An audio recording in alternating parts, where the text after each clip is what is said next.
Bon, vas-y. Bon, un check wire pour les boîtes. Ici, on a un check wire pour les boîtes avec un conwire in-feed. Panneau de contrôle et de Rice Lake. Pour décoller le panneau, ici, il faut faire un code de main, Enter. Après ça, Enter. C'est la différence entre le panneau de solution inox, départ des convoyeurs. Ici, on a des convoyeurs in-feed qui va distancer les boîtes qui arrivent du convoyeur de production. Il va distancer les boîtes pour pouvoir les pérer. En arrivant ici, il va pogner l'œil de la première switch. Encore là, il va calculer le temps. Il va prendre la lecture de plusieurs fois de la boîte. Après ça, il va prendre la moyenne, puis il va avoir un signal quand il va pogner la fin de course ici. On va arrêter les convoyeurs. Ici, pour la fabrication du convoyeur, la sanitation, c'est tout simple. On lève le coup de main en ayant plus de boulons.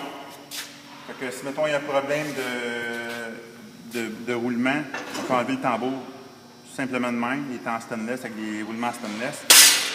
Fait qu'il n'y a pas besoin de boulons. Le tambour de tête motorisé est la même chose. On lève la queue de main et on peut changer le moteur ici, en sortant le moteur. La sanitation de la courroie, c'est tout simple comme ça. On la laisse sécher dessus. La courroie, ici, a une courroie 2 plis avec un fibre à l'intérieur anti-inflèchage. Puis le tour de la courroie, un friction back, mais en uréthane. Les plaques de glissement s'enlèvent ici pour faire la sanitation, pour s'assurer qu'il n'y ait aucune accumulation de bactéries.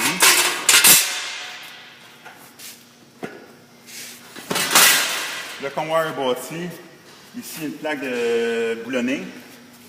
Ce bord ici du convoyeur, le bâti est fait dans un morceau. S'il y a un problème de courroie, on veut changer la courroie, la seule affaire qu'on a à faire, c'est de faire les deux boulons aussi. Lever ça ici, puis la courroie devrait sortir par le côté. Le bâti du check wire ici est fait tout en profilé, en plaque 3/8 d'épais, avec des morceaux ici en 3/16. Les angles d'équipement sont respectés, il n'y a aucune accumulation d'eau.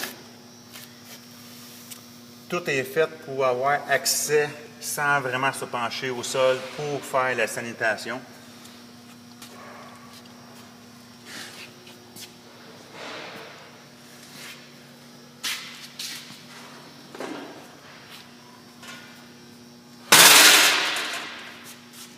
Ici, encore là, si durant la production il y avait un problème de moteur, pas compliqué, comme tous les autres modèles de solution inox, on peut défaire l'alimentation du moteur en enlevant le moteur. Fait que pas besoin d'électromécanicien, pas besoin de mécanique. En réalité, le gars de production serait capable de faire le changement de moteur sans avoir de problème. Ici, s'il y a un problème avec la load cell, on peut laisser le convoyeur là, jacker le convoyeur ici. En principe, c'est fait pour le transport. Habituellement, il y en a rien que 2. Nous autres, on aurait acheté 4. Le convoyeur est vraiment balancé. Le point central du convoyeur est là. Fait qu'on soulève le convoyeur, on change la load cell, on en remet une nouvelle, on descend le convoyeur et on calibre la balance, puis on peut repartir la production.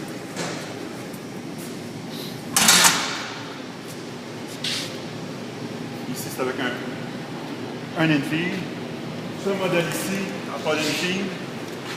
Celui-là, parce qu'il y a une tapeuse avant. Puis après ça, l'imprimante est après.